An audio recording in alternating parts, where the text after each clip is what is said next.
everybody, this is Chase Petiche, your local witchy bitch.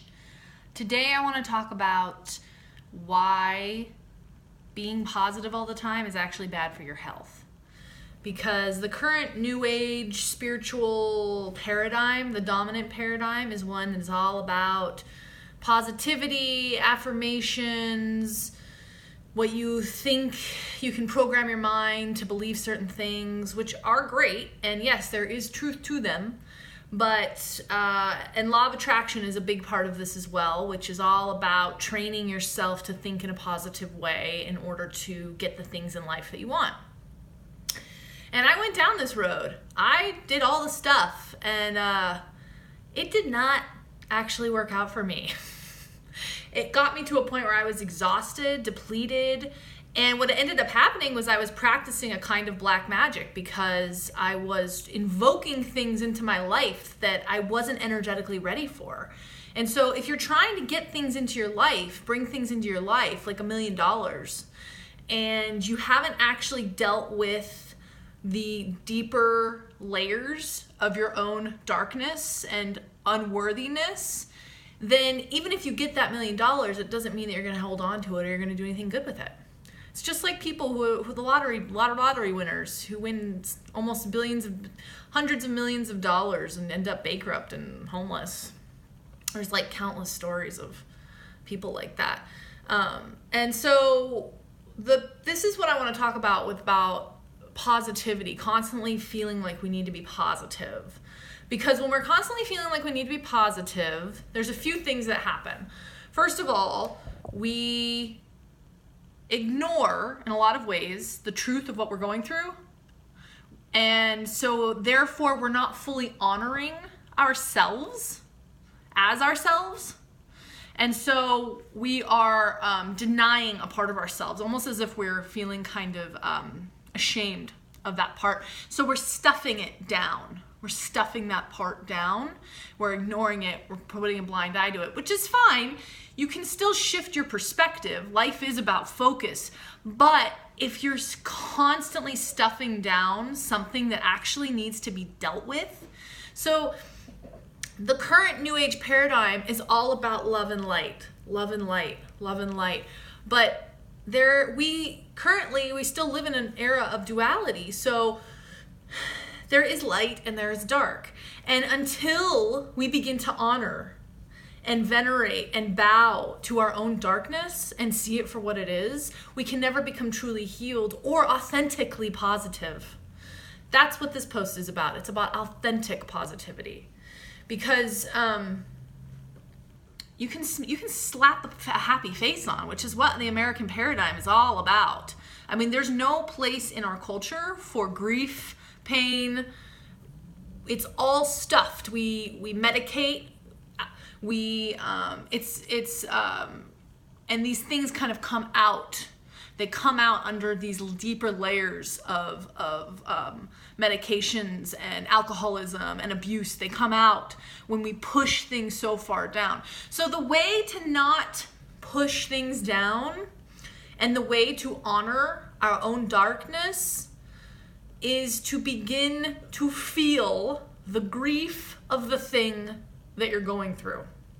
Which, in a culture that has been built upon a patriarchal world order, which is based in hierarchy, which is based in a ruling class of mostly white men, in America at least, we have been taught, men and women have been taught, that feelings, emotions, empathy are weak. And this is what has caused us to actually become alienated from each other and from the planet. It's the exact reason that we're tearing down rainforests. It's the exact reason that we're polluting our oceans. It's the exact reason that somebody's going around in the Sound and just randomly shooting sea lions for the fun of it. Because we have been trained to be numb.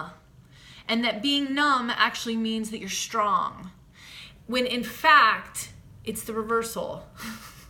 Because when you're numb and you can't feel, you become pathological conditions result. Narcissism, all of these like sociopaths, borderline personality disorders, all of these kind of disorders that have arisen are part of this pathological conditioning of Western culture, which has promoted us to be non-feeling. So, in the era that is emerging, the era of the divine feminine, the era that is in the midst of recalibrating, as things begin to crumble, new things are emerging, and one of the ways this paradigm will emerge through each and every one of us. Okay? We can work on these collective levels in these systems, but if we really want to make a big difference, we work on ourselves. And so the biggest thing that we can do for ourselves is actually to begin to honor our feelings for what they are, which is hard when you've been trained in a culture your entire life to respond in a certain way in order to be accepted. So what I think this looks like is when you are feeling, let's just say, for example, something happens. I'm gonna give you an example. I just had something pop into my head when I just had this like thought when I remember when I was in 3rd grade, okay? This is just, what would we do if, things like this happen now, but we just stuff it under. So I had this memory of being in 3rd grade and, people were choosing partners or something. And I remember this girl chose my best friend to be her partner, and I didn't get chosen. And I remember we were all lining up, and I just started hysterically crying in front of everybody. And I allowed myself in that moment to feel the grief and express it. And yeah, if we did that as adults in the paradigm that we're in, we're seen as crazy, we're put in loony bins, and we're medicated to not feel, which is why people end up going absolutely crazy or are numb from each other. What we have to start doing is actually feeling. So if you can't in the moment, say you're having something as an adult where for some reason you feel excluded or you feel upset, but it comes out because you've been trained in a certain way as anger. You feel angry. Okay? There has to be a place in your life where in that moment you don't go smoke a cigarette, you don't go get on your phone, you don't go turn on the TV, you don't go, open up a bottle of beer. You go and you spend a moment with yourself.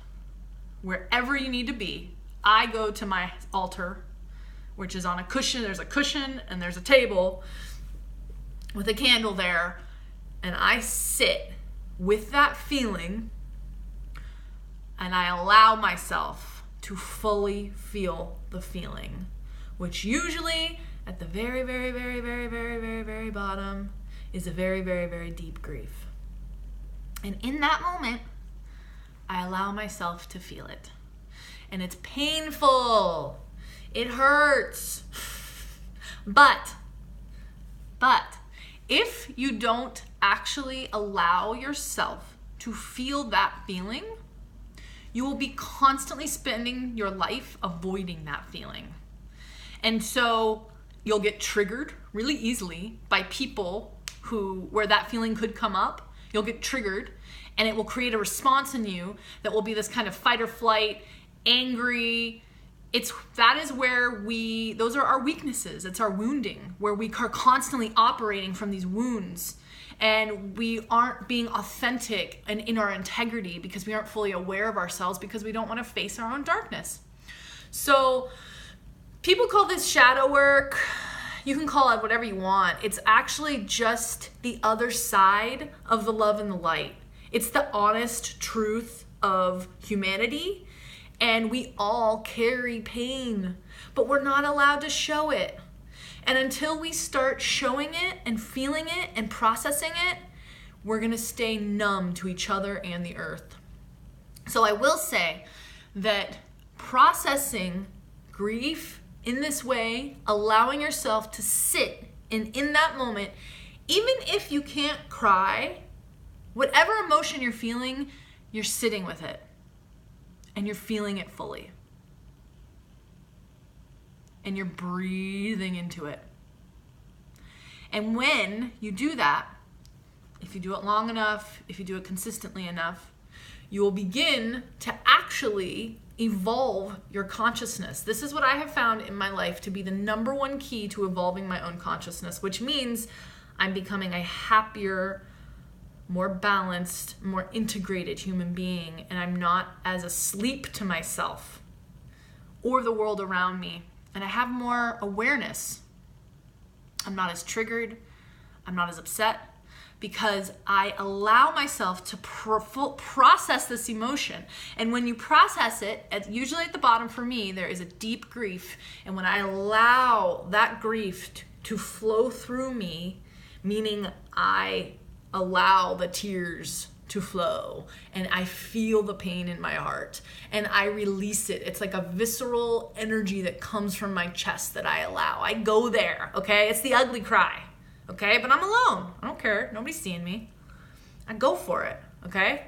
Because I care about myself and I care about my soul and I want to feel good and I need to let things out. And that's the only way. And when I do, it's like I make space inside of myself and all of a sudden I'm like a new person and I'm able to go on about my day and I have a renewed clarity and a renewed love for humanity. Versus if I kept that inside of me and was not able to process that, it stunts my growth, my evolution, my emotional growth, and my own conscious evolution on this planet. So if you are in a place where you are wanting change in your life and you're still stuck in that dogma of doing, affirmations, which I'm not saying affirmations don't work. I do affirmations on my own in the right way when I'm ready for them. Because I do believe that we need to affirm things. I'm not anti-positivity. I'm a very positive person. I'm all about like empowerment and positivity. But you have to also honor the darkness. You cannot avoid it, run from it, and pretend that it doesn't exist because we all have it. And if we pretend that it doesn't exist and we try to keep stuffing it under the carpet, we're going to get more Donald Trumps for presidents. All right. That's my daily message, my weekly message. Authentic positivity. Think about it. All right. I love you all. Have a wonderful week.